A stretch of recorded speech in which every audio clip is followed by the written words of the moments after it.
Welcome back to another KPC live. I know it's usually a chill live with you guys during the weekends.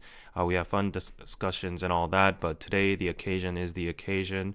You might have all known and got notified by the news already from your local outlets that there has been a huge tragedy in South Korea. So today's stream isn't going to be the normal chill live. And I feel it's just important to use this opportunity to send condolences and send positive energy and whatever we can in this world to the families left.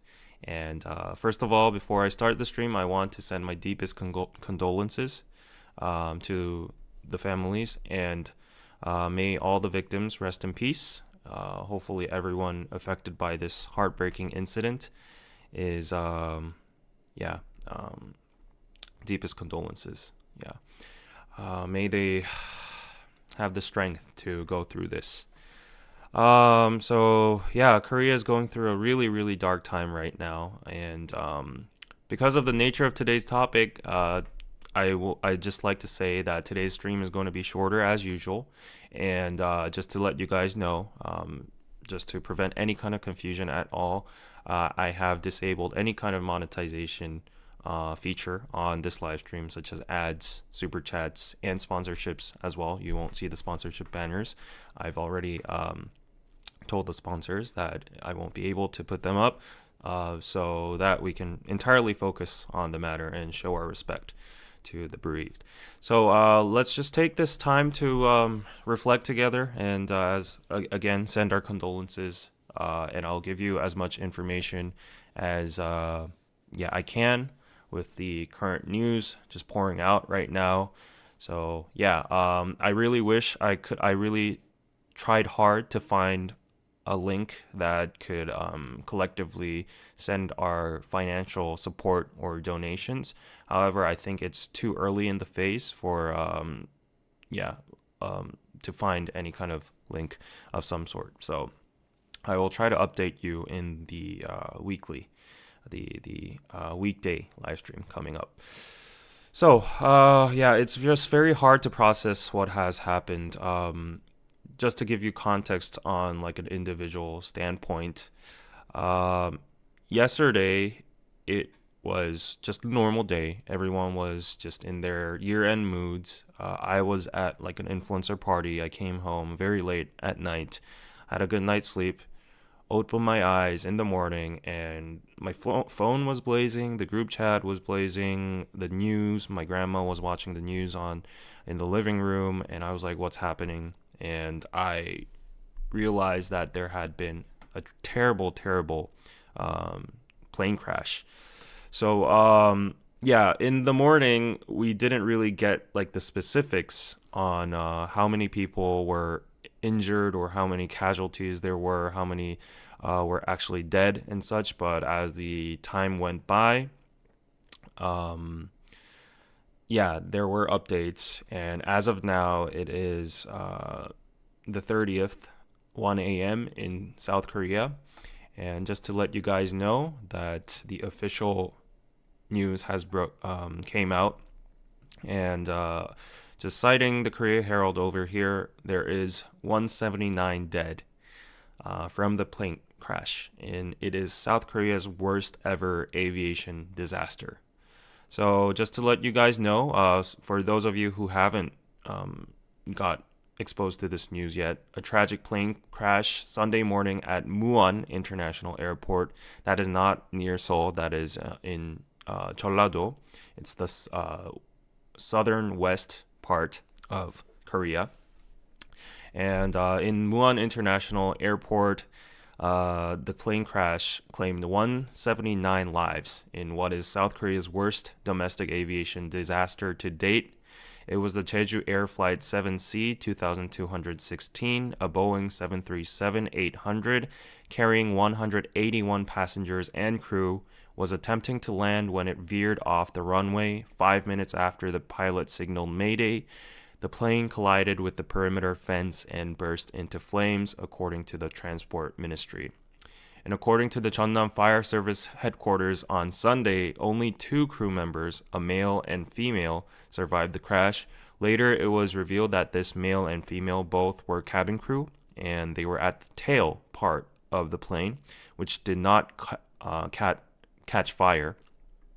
And it was separated from the crash because the head started crashing on the land first, and miraculously they were saved. However, I will update you guys on their physical conditions at the moment. Anyways, authorities confirmed the deaths of the remaining 179 individuals, with all bodies recovered as of 9:03 p.m. The ill-fated flight had a total of 175 passengers and 6 crew members. Among the passengers, there were 82 males and 93 females. Yes, so may they rest in peace again. And as I said, when I woke up, I couldn't really believe that this was happening.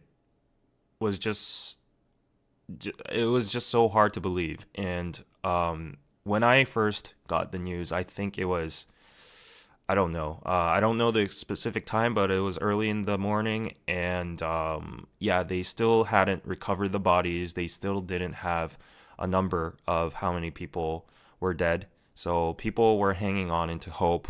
And firefighters and the rescue forces were trying their best to actually rescue some people.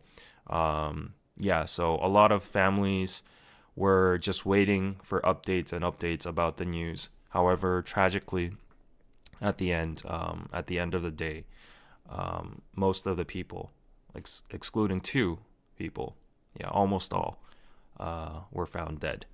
So these are some pictures of the remnants of the plane. As you can see, it was severely damaged. It caught fire. There were explosions at site, and these are the wrecks of it. And the firefighters are trying hard, even to this time right now.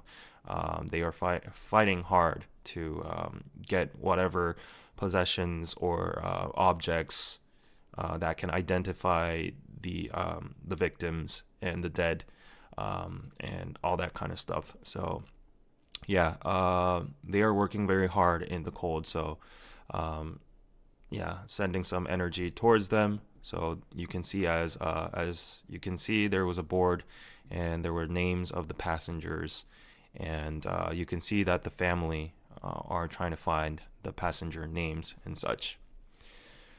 So yeah, I apologize for not being able to disable the Nightbot. I overlooked that, so please, I hope you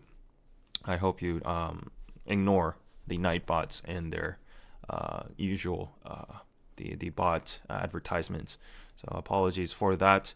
Moving on, I'm going to show you how it actually happened. So if you do not want to see any disturbing footage, please halt the live stream for a minute, 30 seconds.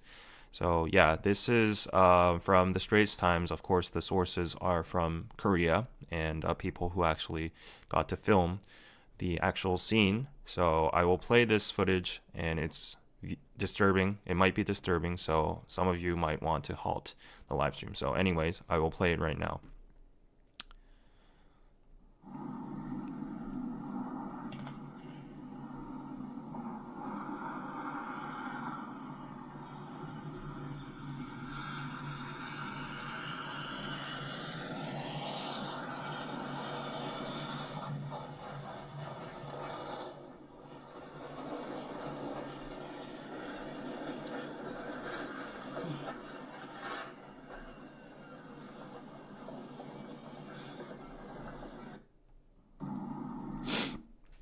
Okay, so that was the footage when the plane actually crashed, and as you can see, there was a massive explosion, and it just immediately caught on fire.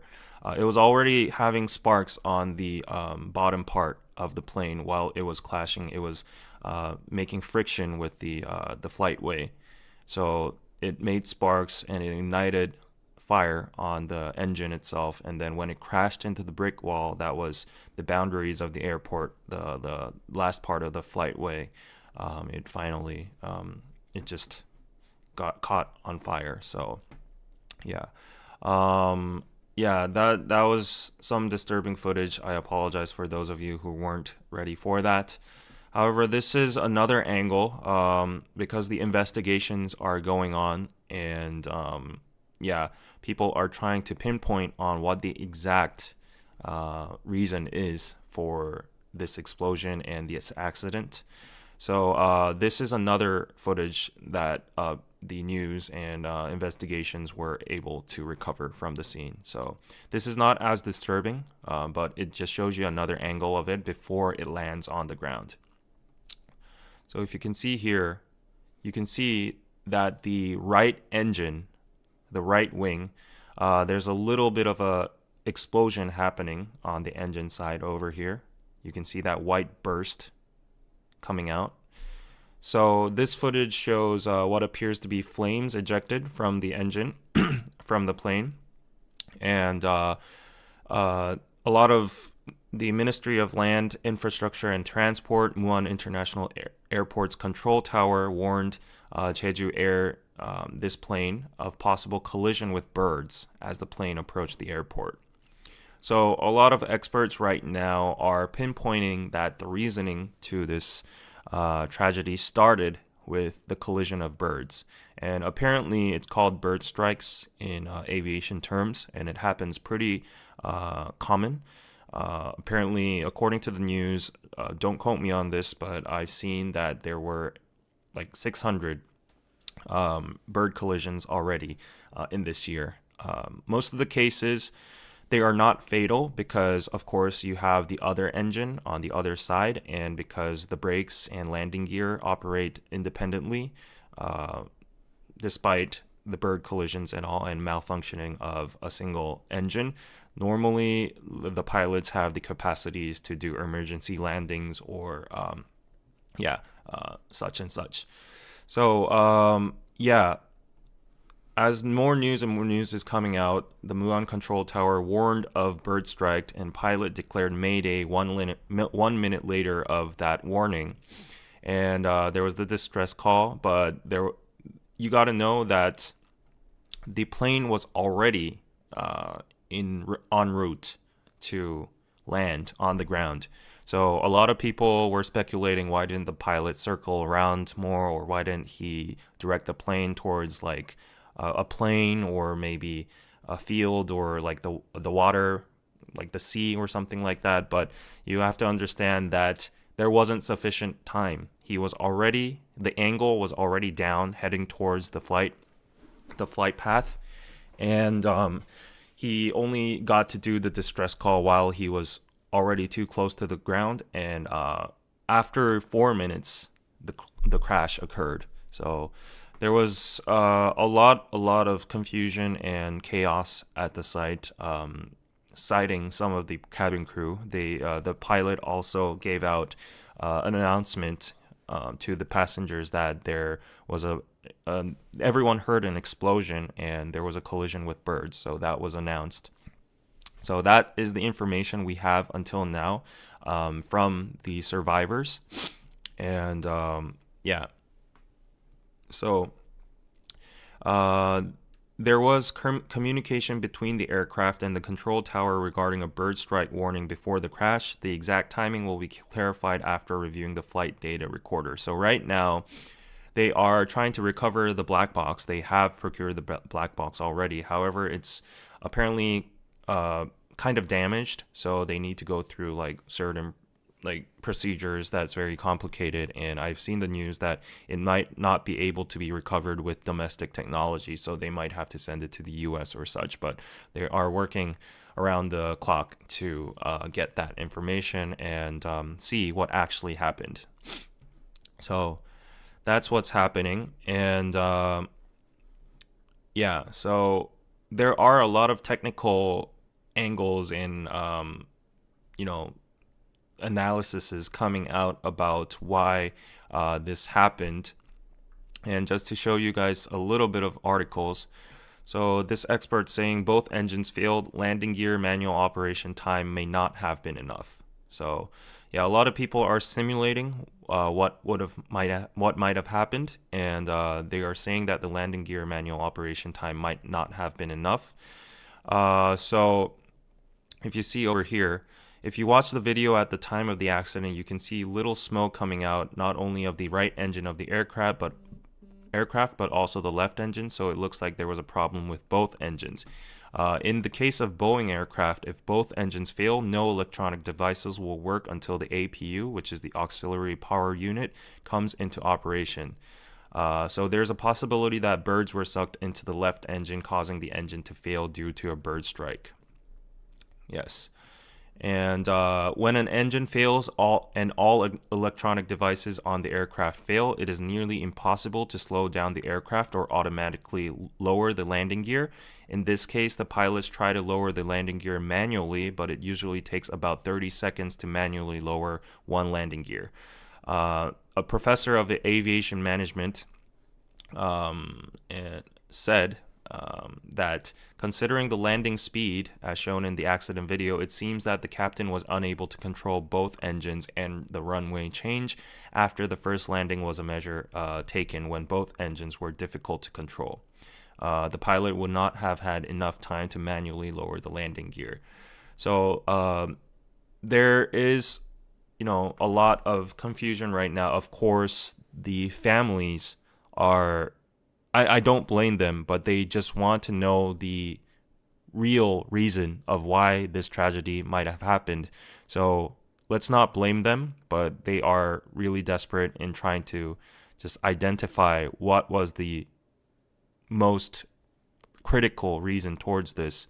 So some people are blaming like the incompetence of the pilots. Maybe some people are blaming the airport and the length of the flightway itself. Some people are blaming the company, Jeju Air, and they are pointing back to its backlogs of some complaints from consumers and passengers that there were certain incidents where the plane was malfunctioning and such. And there's a lot of information and misinformation going on, a lot of people being blamed, but the general consensus right now is that we shouldn't be blaming the pilots because all these experts are coming out and vouching for them, analyzing the footage, saying that the pilots probably did their best. And the pilot who was also hurled into the tragedy, the accident, apparently he had sufficient airtime, flight time as well. He had more than 6,800 hours, if I'm not wrong. The co-pilot also had more than 3,000 some plus hours, so they were both above qualifications.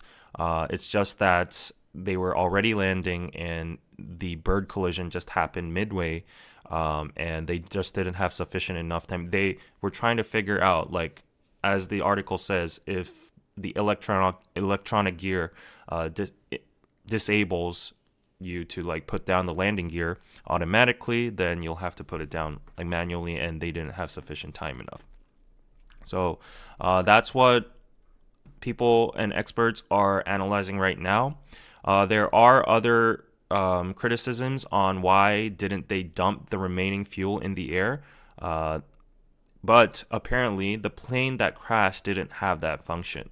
So apparently in cases of bird collisions and some malfunctionings of the engine when it ignites a fire and such, in order to lessen the probabilities of the entire plane from exploding or catching on fire, usually what pilots do is dump the remaining fuel in the air. They circle around and they dump it in the air, so that when they're doing the emergency landings, the sparks or the fire won't catch up on the entire plane. So apparently that, like, as I'm not an aviation expert at all, I'm just sourcing this all from the experts quoted in the article. However, a lot of people were, all these aviation experts were talking about this. However, with further investigation and analysis, the aircraft, these the passengers were riding and the pilot was driving. It was the Boeing 737-800 aircraft, and the fuel dumping function is the Boeing 737 did not have the fuel dumping function from the beginning, and the Airbus 330 had the function as an option at the time of the purchase contract. So yeah, it was not it was not available to dump the fuel. So yeah, that just debunked a lot of blames on the pilots. So yeah, um, so there's a lot of cross-checking going on right now. So as I told you, a lot of people are also blaming the airport as well. So why a lot of people are saying, why was there concrete wall at the end of the runway? Did changing the landing direction cause the disaster and all this kind of stuff? So you can see in the footage that there was a wall at the end of the Muan airport. However, yeah. However, just to summarize a little bit, like the article is pretty long, so I saw some of the experts talk about it. Apparently, according to international airport law, the Muan airport was under all the protocols and laws of how an airport is supposed to be built. It is true that it is 0.6 or 5 kilometers shorter than other airports in Korea, like Incheon, the most biggest one. Apparently, it was like 3.8 kilometers long. However, it is under international standards. But the main question was, okay, it was under standards, but why did they have to set a brick wall there?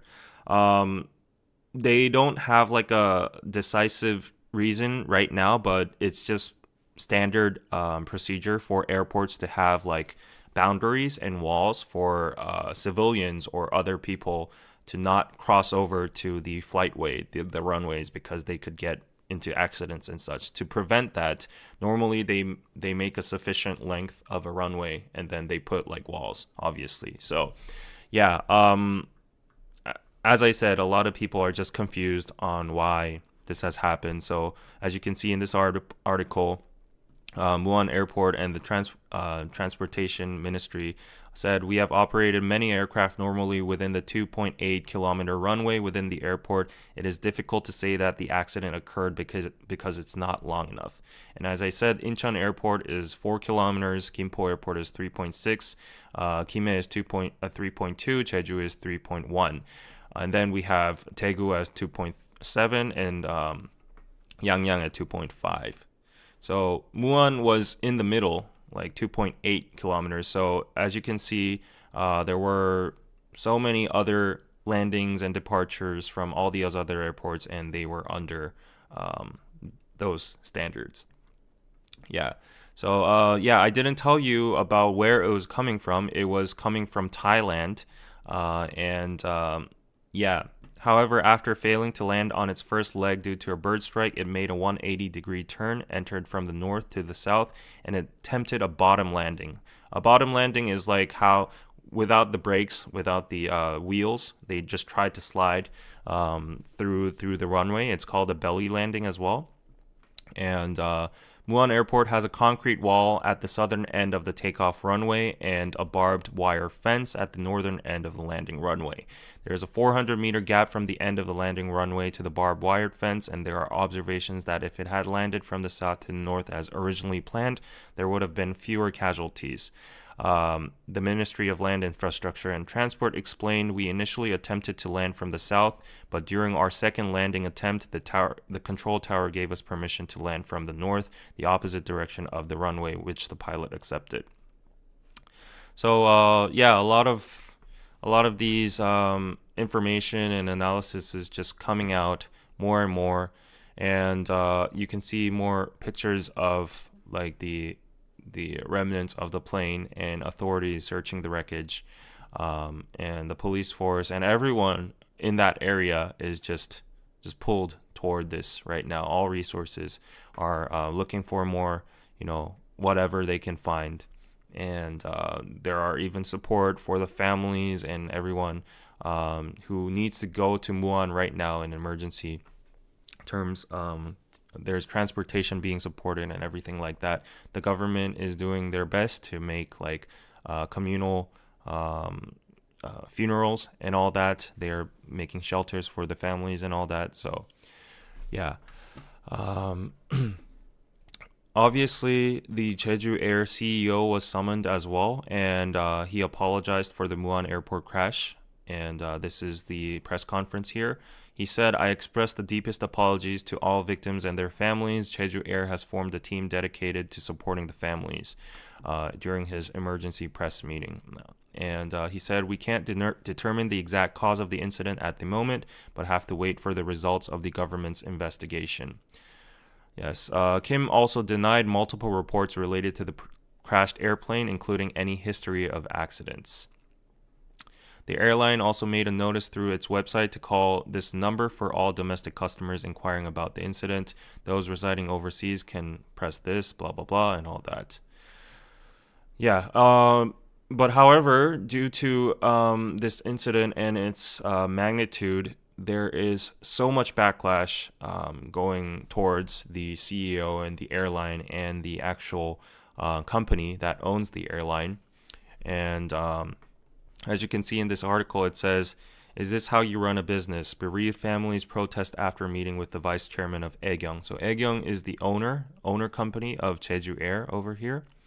And both of them came to the airport and apologized on site. And yeah, so he also said, deepest condolences and sympathy to the victims of the accident. Sincerely apologize to the families and all that.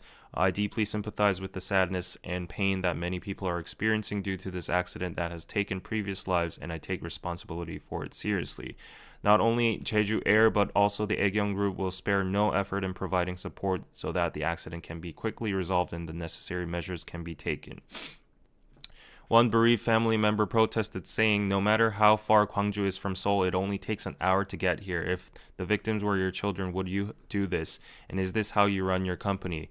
Jeju Air is more rotten than the government. They say it will be forgotten, and if innocent people were sacrificed, why don't they come and apologize in advance? The president said, after holding a briefing at the headquarters and forming a response headquarters, we left right away. A 250-person advance team, including the headquarters, has arrived and is waiting. We will provide support to the bereaved families. Yes, so apparently the head of Jeju Air and Aegyeong Group, they arrived pretty late, after 11 hours to the site, and said their apologies and sent their condolences to the bereaved. And there was a lot of criticism initially to them, and there still is. Obviously, a lot of people are very, very sad and mad. However, there are some people saying that, it was out of their control. They needed to, make a task force. They needed to make a team. They need to get reports and gather the information and do all necessary administrative things before heading down. But other people still say that 11 hours is just too much. They could have done it on the site and such. So there's a lot of debate and controversy going on over that. So, this is a huge, huge tragedy, but amidst all of this, there is a little bit of good news. That is, as I said in the beginning, 2 of the cabin crew survived the incident. They were extremely lucky, whereas all the remaining other passengers and cabin crew were hurled into the accident. So, 1 male and 1 female cabin crew members were the survivors, and the 30-year-old male crew member who survived, he said, I woke up and was rescued. So he was blacked out, and he was rescued, and he was taken to the emergency room, ER, and he got critical care and surgery over there. So according to the doctor, the director Chu-ung of Seoul National University Hospital, and his press conference on the condition of the flight attendant, Mr. Lee, 33, he said he was admitted to the intensive care unit at 5:33 p.m. We are protecting his cervical spine and fractured areas and restricting his range of motion. He had trauma, and we did not ask him in detail about the circumstances at the time of the accident because we judged that it would not help his recovery. He's fully capable of communication. We are not at stage where we can specifically talk about things like amnesia.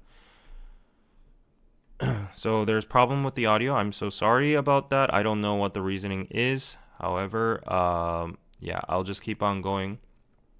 because there's nothing I can do about the technicalities right now. But yeah, this is at least some good news we can get from this whole incident. Yeah, apparently his life is not threatened at the moment. He is recovering. He might have some, there like among this, it's very hard to process, but okay, I'm sorry for the lag. But I'll just keep on going. So the medical staff says while he might not, it might not threaten his whole life, the male flight attendant who survived may have after effects of full body paralysis, and he's in the intensive care right now. So this is him being delivered to the hospital. So even though he survived, we don't know about his state right now. They first said that he was okay. He had like strong life signs of life and vitals were all perfect, but now they are updating that there is a chance of full body paralysis. Yes. So yeah, right now, what's even more tragic and frustrating at the moment for South Koreans is that not only the incident itself, it is just crazy. Um, there is no actual control tower. I mean, there is technically, but just to give you context for those of you who haven't been updated with South Korean news, um, 2 weeks ago or 3 weeks, a couple weeks ago, martial law was declared and it was lifted in 2 hours. And after that, we literally the National Assembly impeached the president. So right now, we are waiting for the Constitutional Court to make the decision final. So he's not active. He is not in office right now, the president. So after that, the prime minister, who was second in charge, he was the active president. However, because of political debates and controversy and everything like that, the opposition party also impeached him. So he is now out as well. So right now, who is in charge is the Ministry of Strategy and Finance, who is the third in line of the acting president. So right now, the presidential and prime minister positions are vacant. Ministry of Strategy and Finance, with no disaster experience, becomes the control tower. So this is truly, truly a stressful situation. This is the minister of Strategy and Finance, and he is moving to the site to, give directions and be the control tower head and all that. So yeah, the existing control tower is paralyzed right now. The actual people who should be giving the calls and shots and moving the country and relieving the families and all that is not in office right now. They are all impeached. So the political controversy is just adding more stress to this. Like, we are already going through a very stressful and dark age because of the impeachments, the consecutive impeachments. But in this emergency time, like the fact that a minister that has no experience of anything like this is at site, and he probably doesn't know what to do right now. So that is just making people even more stressed. December has been a rough month for Korea, for sure, for sure. This is a crazy way to finish off 2024, yes. Can't imagine how painful it must be for their families. Prayers, yes. Let's all send our prayers. So, yes, the acting president, Choi Sang-mok, this is the minister of the strategy and finance, he declared a 7-day national mourning period until January 4th.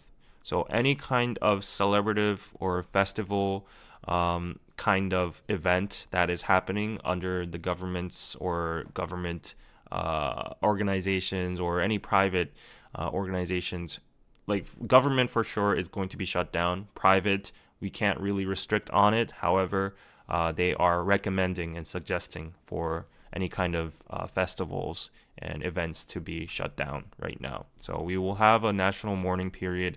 It's the same thing we did with the Itaewon crisis. So on the individual level, for me, I was actually preparing very hard for an event called SeoulCon right now that is actually has been successfully running for 2 days. Its full schedule is scheduled until like 2 days later, so it's in total 4 days. It was supposed to be held in the DDP.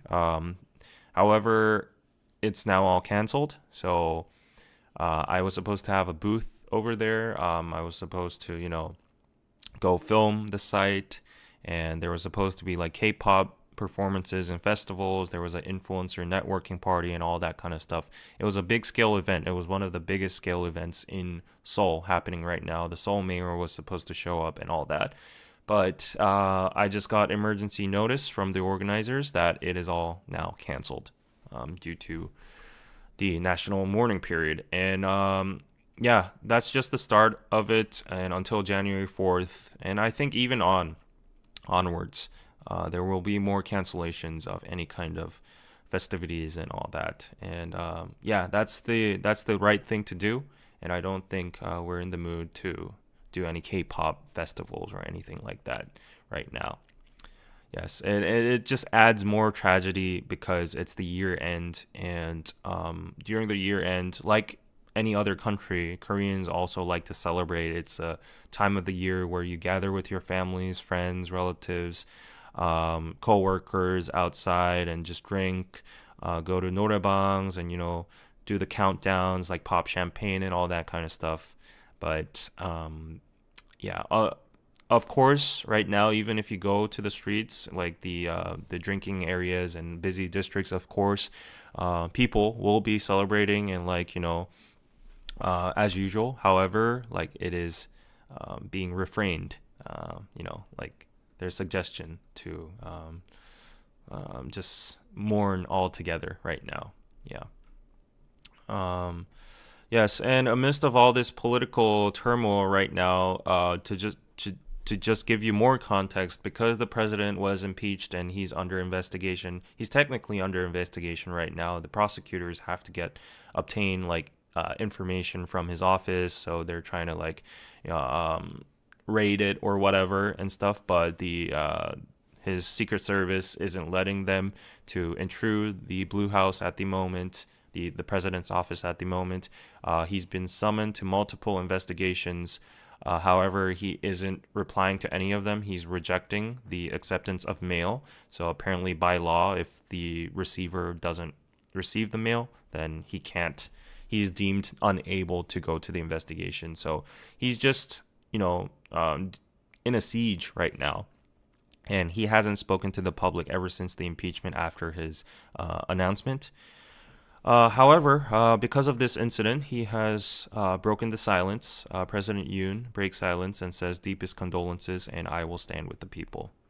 So yeah, he's been completely ignoring the corruption investigation office and everything right now, but he's put out a statement for this, and obviously, yeah, he is not acting president. He does not have any authority, but as like a representative figure for at least a fraction of people, and for the past 3 years of Korea, he is sending his deepest condolences, as he should. Yes, that's the least he can do. And yeah, that's basically the updates about the actual incident itself. But moving on to a little bit of a more tragic and sad part. Of course, there are more and more stories being revealed about the families of the bereaved. So, yeah, the news outlets are interviewing the families of the victims, and before the plane crashed, they were just having normal conversations via Kakao Talk, the WhatsApp of Korea, saying stuff like, "Oh, pick up the parcel. There's like a delivery in front of our house," and they were like wishing have a good time at like a Thailand and all that. It won't arrive today, right? And they were just having daily messages and all that.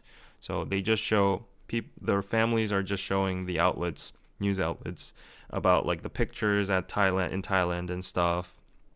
And the person was like, "Oh, please call me," and then there's no replying message after that. And you can see like there were various groups of people who were on the plane, and it says like, "Why did my promoted colleagues have to go on a trip to Bangkok from the Jeonnam Office of Education. So apparently there were multiple groups of people, mostly people from Jeollanam-do, that area, that region of Korea.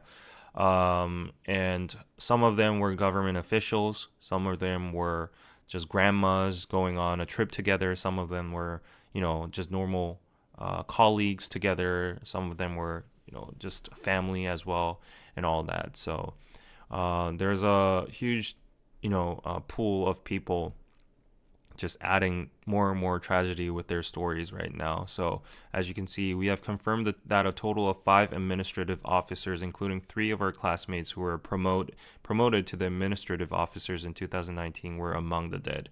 We are currently confirming the specifics as they all visited Bangkok for personal reasons, not official purposes. And such things happening right now. And so one person said it was their mother, and it was a trip to celebrate her recovery from cancer. And now, how am I going to live with my 3rd-year-old middle school brother? So, this daughter has lost her mom, and apparently she recovered from cancer, and now she's left alone.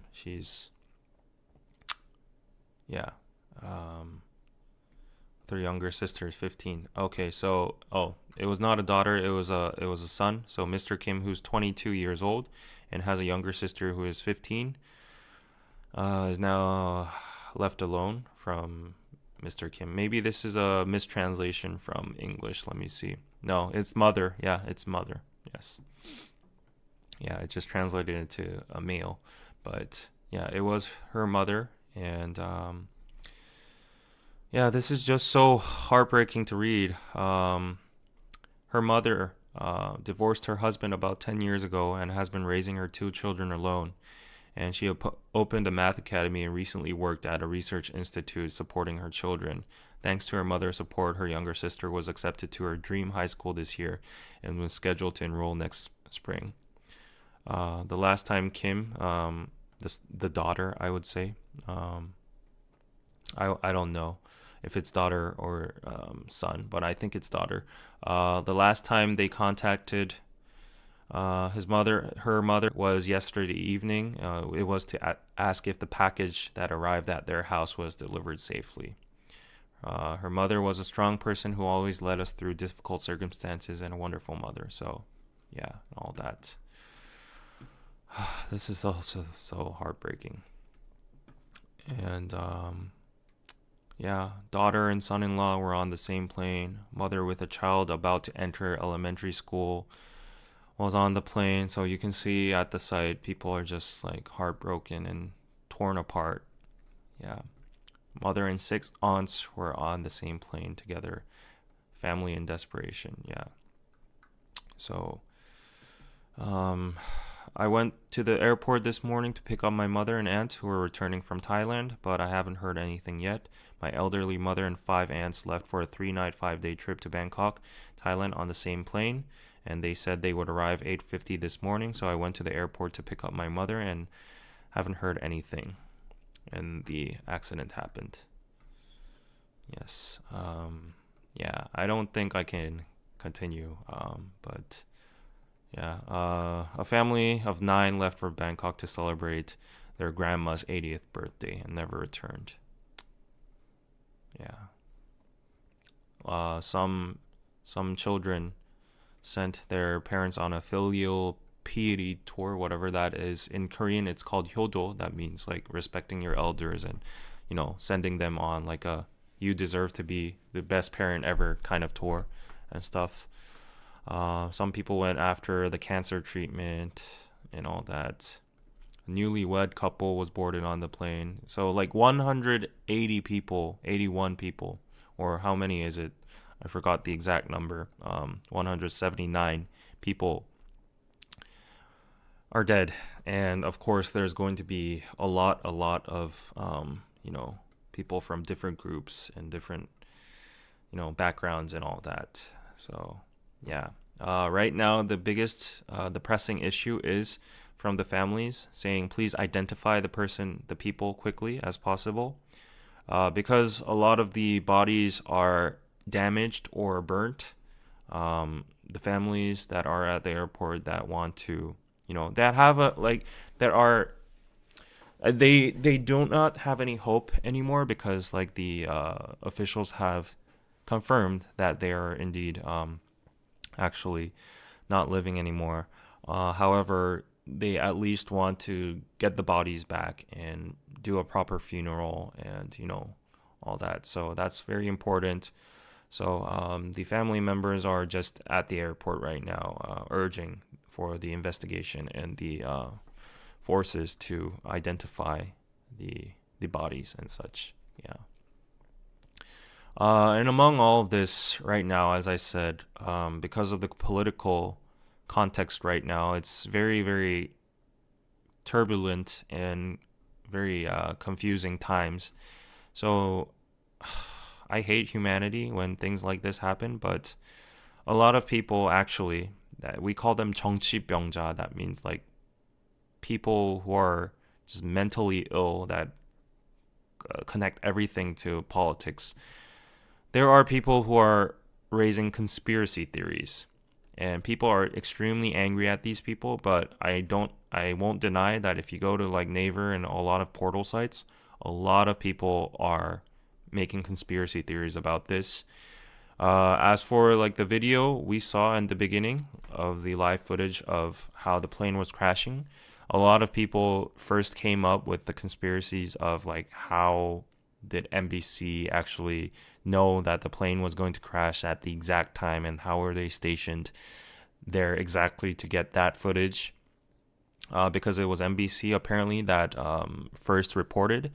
However, it was later revealed that a bystander that was just walking by or that was just there who heard the airplane explosion gave the footage, passed on the footage to NBC and such. And NBC is like a little bit of a left-leaning news agency, so the conservatives were like saying, "Oh, they knew this was going to happen beforehand." And there was also another conspiracy theory.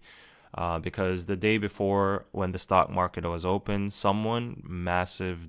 So this part is a little bit fishy, but someone massive dumped Jeju Air's stocks in the middle of the stock market operation times, but it rebounded immediately because it was like an anomaly. It was a weird behavior. So yeah, there was a massive dump in the stock market the day before. So connecting all those kind of things, along with the political crisis going on, a lot of people are saying like, oh, from one side this is trying to cover up the whole political incidents and all that, but that is just so gross. That is disgusting to actually even think of that kind of possibility. Yeah, of course people are bringing up conspiracy theories about the 9/11 incident, how like there are conspiracies about like there are new revelations that the US government or the Bush administration or whatever was connected to that, or blah blah blah. They're scraping all these kind of things from the internet, connecting them all together and saying like this was a whole cover up as well. I I think at this moment that is just disgusting to even point at that angle, and a lot of people are just very furious about it right now. Yeah. From the exterior and the outside point of view, a lot of people, including tourists, right now are very, very much concerned. Well, this is not actually from the incident itself, but I just got it because like this is going to add definitely to the general sentiment. Right now, people are worried about Korea in general because in concerns of war breaking out because of the whole political absence right now and the economy tanking and everything that's going on right now. So I've heard multiple reports saying that tourists are refraining from coming to Korea. I mean, that's the least we can be concerned about at the moment. But right now, there is actually a lot of movement from small business owners and business owners, and a lot of like tourist industries in general, saying you know, they send the deepest condolences. However, like this is like whenever something like this happens and the nation halts, it just creates a huge tanking in the nation's economy and the business sales and all that. So there are people with their own livelihoods as well and their own businesses, and if these kind of things are hindering um, normal businesses, then it's just creating more and more damage to uh, those people as well too. And I get their concerns. However, I guess like it's not even been a day. So right now, I guess like it's not the time to say stuff like that. But I do understand at in one standpoint because, as a matter of fact, for instance, like SeoulCon right now, just to give you a little example, how individuals are affected, including myself. We have been preparing for this event for months right now. The whole SeoulCon event was being prepared for a year, a total year. Individual vendors have been, setting up their booths, getting all the ingredients and putting up like flyers, like advertisement material, blah, blah, blah. The K-pop performances, the concert organizers, they've rented all the stages and the equipment and called all the artists and all that. But now that's all out of the window because this is now happening. And don't get me wrong, we're not blaming anybody. Everyone accepts the situation, but it's inevitable. However, you got to know that there are massive losses in the individual level in terms of business and all that right now. So the Korean won is at an all-time high. It has been the highest ever in the last 9 months, ever since I think it was the housing bubble crisis or COVID. I'm not sure, but since the IMF and another crisis in between, the Korean won has surged because of the martial law and impeachment going on. So a lot of people are just very concerned about the general future of Korea as a whole. And people were just rooting amongst ourselves, saying like we need to actually drive up the economy by ourselves. The government isn't gonna do anything. So let's fighting. But then this happened as well, and the whole nation is now halting because of the national mourning period, and also a lot of business owners are now like in very drowning situations. So yeah, it's very stressful for everybody at the moment. Um, so yeah, this is basically the sentiment in Korea right now. The whole country is in a mourning mode. There's no laughing and joy at the year end, and it's just terrible. It's just terrible. Nobody really just imagined anything like this happening. Like 100, it's a three-digit casualty. Like that's crazy. Like the victim numbers is like 171, right? 179. Like how like people had hope in the beginning, like when the numbers weren't coming out. They were like, oh, there might be some survivors, and that's what the news were reporting. However, at the end, excluding 179 people were found dead, and that is just crazy. I cannot process this. Yeah. Anyways, it's so heartbreaking to imagine the loss and impact on so many lives. I know, right? As sad as it is, sometimes strange and uncontrollable things happen in life. Not saying that's the case for this crash, but life in general. We have to find a way to deal with it and move forward. Yeah. Korea, courage and strength. We are here for you. Yes. So it's a very, very tragic incident. And I'm sorry for ignoring all your chats, but I was just not in the mood and not in the capacity to entertain all of yours. But is Jeju Airline a popular airline? It is pretty popular. It's an LCC. We call it a low-cost carrier or something like that. Low-cost company, something like that. It's a budget airline, yes. But it is among the popular ones, yes. There have been plenty of air disasters throughout the times, yeah. But something like this, as you saw in the headline of the Korea Times, Korea Herald article, it is the biggest tragedy in aviation history of Korea. Yeah. I would be furious too. The families have enough to cope with. They don't need to hear conspiracies. There are disgusting people that are going to try to leverage this situation. And those are the ones we call 정치병자들. Those like mentally ill people that think everything is connected to politics and all that. Yeah.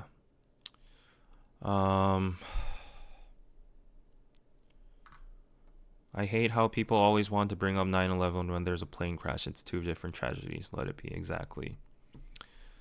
F politics when people are dead. I hate it when disasters become political agendas.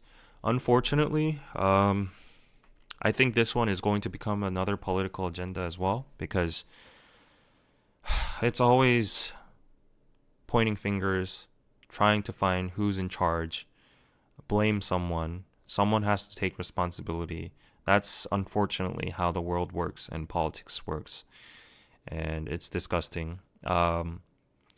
In terms of compensating or relieving the family members, apparently Jeju Air has had the aircraft under a massive insurance. So there's going to be a huge insurance fund coming through. So there are plans of, giving relief funds to the families, and the government is going to give aid as well.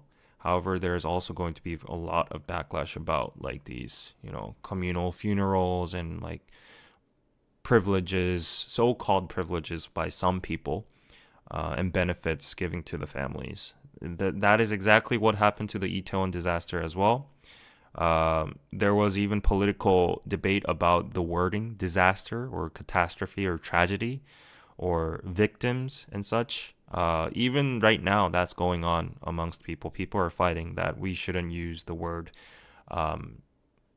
참사. I don't know how to translate that in Korean, but in English, but it has a sentiment of, it's like a tragedy, but it was caused by an underlying reason or something like that. There are people saying that we should push the wording of accident rather than tragedy or like something like that could be used in political terms. So there's like those kind of little details that are being used in politics every single time. So it's just very, very tragic. Yeah. Is there a way we can help the families? Please let us know, David. Yeah, so I really searched for some organizations or donation links before the live stream. I really did for like a good 10 minutes. But I think it's too early in stage right now. There aren't any private organizations or donation links going on at the moment. So as soon as I see them, I will let you guys know through the community tab or my follow-up live stream on Tuesday. So yes, I'll let you guys know. Yeah. The fashion show at DDT already happened today after the accident was in the news. How do you feel about it? Was it wrong, insensitive decision by the organizers? Well, I am nobody to judge that. However, I've heard from the organizers that everything was set. All the people were already invited. All the organizers and the event was all just ready to go. So they did do like a condolences speech in the beginning, and they did like a morning session, from what I've heard. So yeah, I think they did their best to juggle the situation. It's a very tricky situation when real time, like you have an event that's supposed to happen right now, and the government isn't giving you clear guidelines. So they just announced the national mourning period just a few hours ago. So I don't really want to blame anybody that was in the middle of this, that was caught in the middle of this. So yeah. I have a question. Is there a chain of command when the leaders are no longer in office so the government can still keep running? Yes, there is a chain of command. That's why the third in command right now is the acting president. Um, yeah, as any kind of democratic society, we have those chain of commands right now. So if you can see over here, um, yeah, this is the chain of command. Of course, we have the president, and then this is the prime minister. Second is the strategy and finances minister, and minister of education next, and then minister of science and information, and then we have minister of foreign affairs at fifth, and minister of reunification, and the minister of defense has now he was he got basically kicked out. He resigned because of the impeachment and martial law thing. Yeah, so right now the second in charge is acting president. Yes. Things are not looking good for South Korea. Yes, it's very dark times at the moment economically, and this tragedy happening, and politically, and everything. Yeah. There's no perfect country, sadly, challenging moments, tough situations happening. Yeah. Hope the families can get much emotional support. My heart goes out to Korea and the families who lost loved ones. Me too. Yes. South Korea is where many preventable mass tragedies happen, not just airlines, Seoul, Itaewon, and now this. That's true. That's true. I mean, these cases are all preventable, but at the end of the day, they are accidents at the same time. And if you know the literal translation of accidents, they happen because of sudden things that you cannot predict. And no, no company or organization or government can be perfect. And I'm not trying to shield them or guard them, but because there are individuals working behind the organizations or the companies, such as the pilots and the police officers that were at Itaewon and all that. We cannot fully blame that it's always preventable. But I get what you're saying. Like after the incident has happened, of course it would have been better if they were always safety protocols were always in check. Everything's like 100% updated and all that. However, accidents happen, and what matters from now on is to obviously make preventions for the future so that this does not repeat ever again. Yeah. It's just a very frustrating situation. Yeah.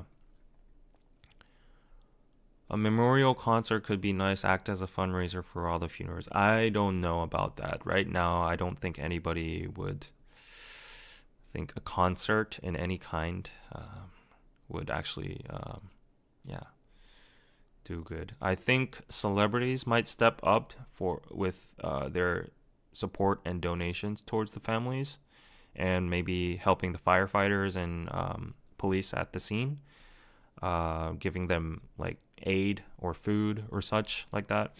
However, concerts in any kind, I don't think that's going to happen. Maybe after the national mourning period and such, but not now. Yeah. Do restaurants and clubs have to shut down for these 7 days? As I said, the national mourning period has no legal, what do you call it, constraint or effect. It is a suggestion. So, as I said, private businesses, they're struggling right now in the economy as well after the impeachment and martial law, and the Korean won surging and our economy as in general tanking. They are struggling, so it would be unfair to ask them, you need to shut down your businesses for 7 days. If they have a luxury of shutting it down, it would be sensible. But I think it's each to their own. There might be public backlash if clubs or pubs are open and they're blazing music and all that, and people are celebrating there. However, like it's a very tricky situation, Like businesses need to operate as well. It's their own livelihood as well. So, yeah. Oh.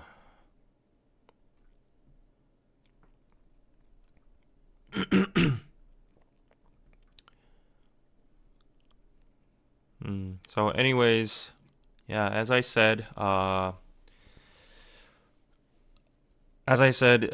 normally weekend live streams are very chill, and I just try to like chat with you guys. But today is not the occasion, so I will cut this live stream very short. I appreciate everyone that tuned in. Hope you can spread the awareness if any kind of donation or fundraiser link pops up in the near future. I will make sure to share it with you guys through like my own social media platforms and such. Um, yeah, hopefully this sheds some light on the severity and the whole tragedy and the sentiment going on in Korea right now. Hopefully you can send prayers. I do believe in positive energy and karma, reverse karma, or whatever you want to call it, and praying in general. So, yeah, these families do really need every single one of our um, support, emotional support sent towards their ways. So, yeah. So I'm gonna cut the live stream short. Uh, However, because I do normal live streams, and because there are people who want to spend the year end with me and chat with me for a little while, I've made a private link for all those of you who want to just tune in and just chat with me. Just nothing, anything joyful or laughable or anything like that. Just chat quietly with me. I've seen a lot of other streamers doing their own things right now. So if you want to join a private live stream with me, it's unpaid. You don't. It's free. You just have to access the link via Patreon. If you come to Patreon right now and become a free member, there is a post you can see where you will see a private link that is active in 15 minutes.